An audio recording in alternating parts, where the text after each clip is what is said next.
Good afternoon, Scott here, known as Cantaloupe to some online, and I'm bringing a video to you on a subject that's interesting to me. It might be of interest to you or someone you know, and that is sex education over the years, the importance of it, the value of it, the current state of it, I think, and where it has been previously.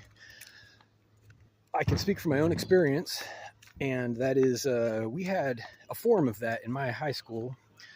We went over some things and topics about how to avoid pregnancy, teenage pregnancy, and also there was a lot of emphasis on, back then there was emphasis on the certain types of organizations of families that you don't really hear about anymore in general, not just in school or sex ed, but in any kind of conversation, such as ideas born in the late 60s and 70s. And I'm not advocating or voting for those. I'm just saying that there were ideas about the natural ease and effort. I'm sorry, the natural efficacy, I guess is the word, of the nuclear family structure. Nuclear means that there's a nucleus, whatever you're referring to, and in this case the nucleus is something between, hopefully emotionally and substantially between the mother and father, and which becomes part of the rest of the family as it grows. So the idea is not new, and like I said, it's been around a long time, and I actually heard about it in school. I don't believe they're still teaching this, but I don't really know, honestly. In any case, I want to bring up a couple of other examples that connect to this idea. So not the nuclear family idea, but sex education.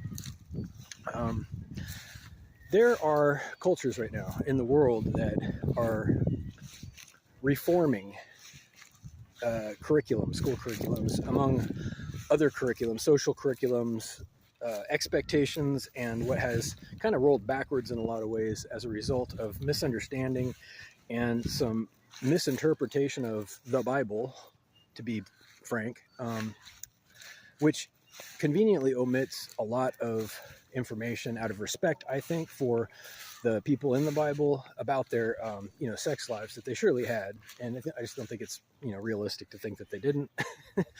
But there's very few mentionings, for example, by the Bible about Jesus and his escapades or lack thereof.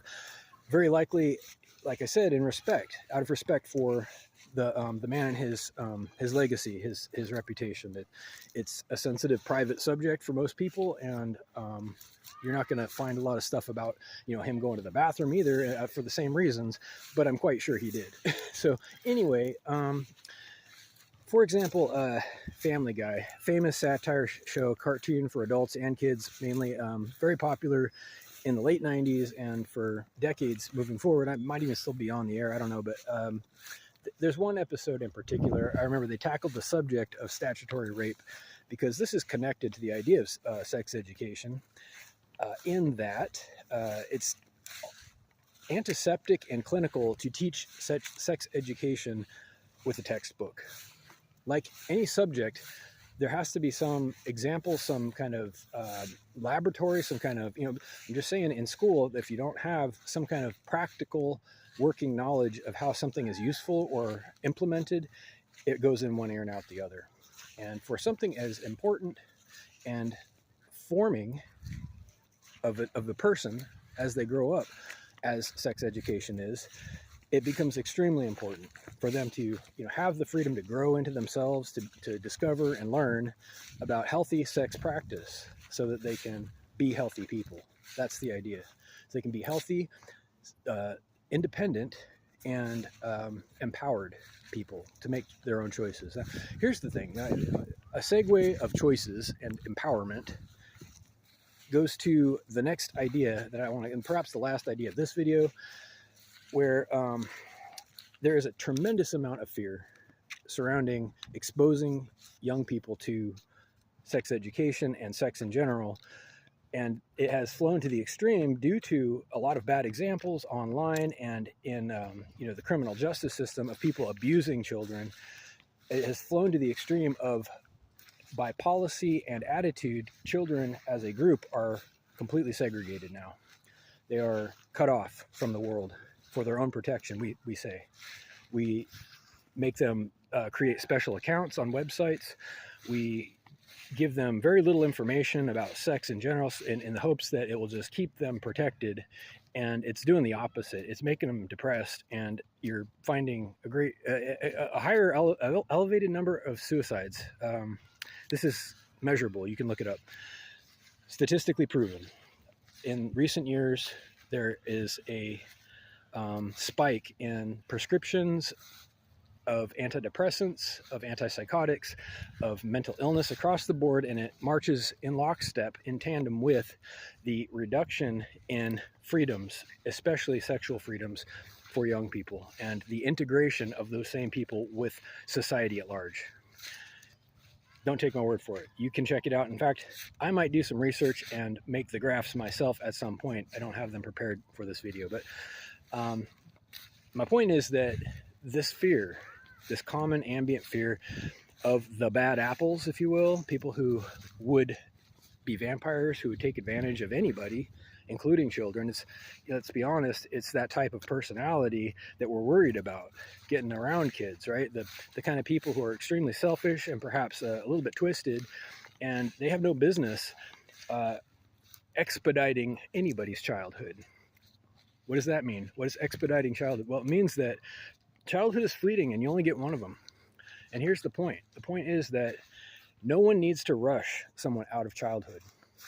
No one needs to be helped to become a woman, or you know, from a boy to a man sexually. That's going to be up to them.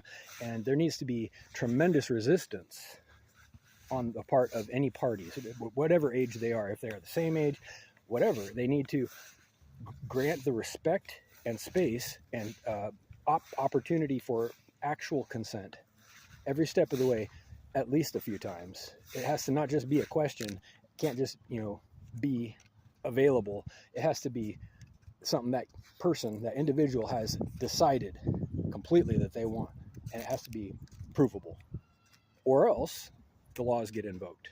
And this is how it works. This is how it works. When there's a problem, if the consent was absent or withdrawn because it was proven to be coercion, if it was persuaded, if it was incentivized, if that person just didn't have the wherewithal, and if any of this comes about, are you feeling lucky? Because you will pay the full price. You will pay the full criminal price for damaging anybody.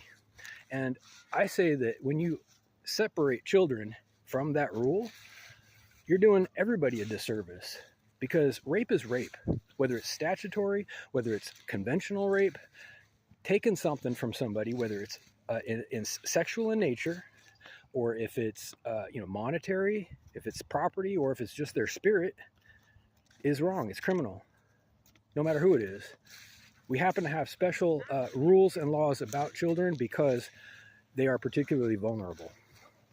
So, you know, be careful what you do. I am all about liberty. I am all about freedom, and I want people to have every opportunity to practice being responsible, because until they have an opportunity to practice, what do you expect? What do you expect people to do if they've never once in their life been independent or thought independently, behaved without some person breathing down their neck telling them what to do? What do you expect?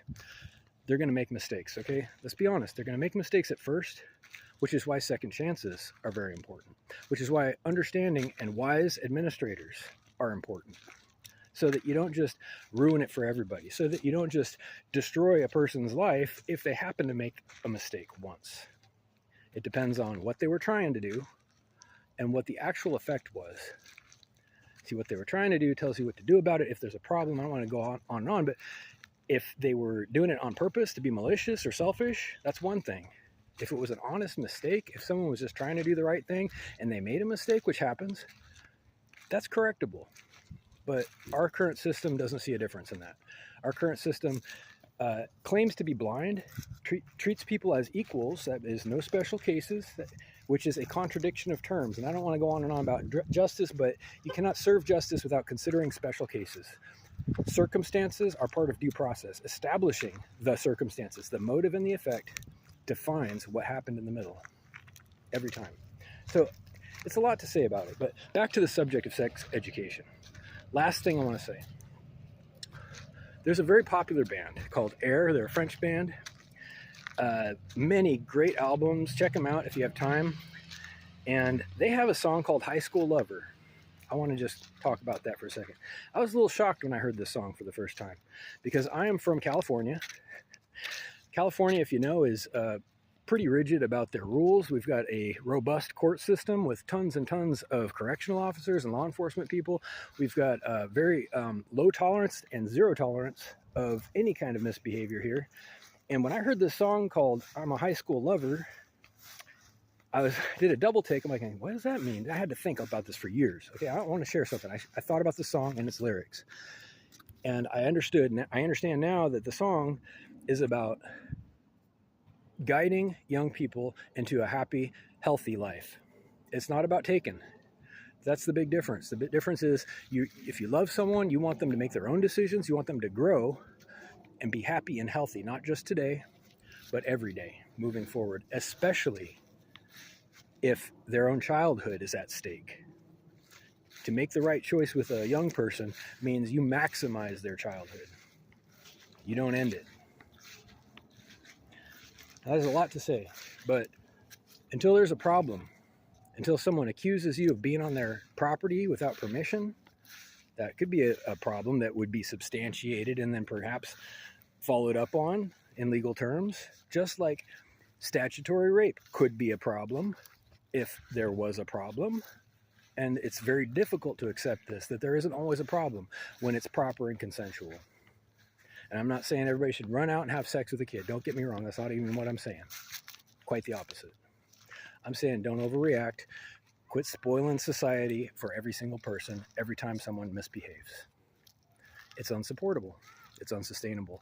It's unfair. It's unjust. And it's stupid. Okay, so do the right thing. Let people practice doing the right thing. If you have questions or comments, reach out to whitehotrobot@gmail.com. Thank you.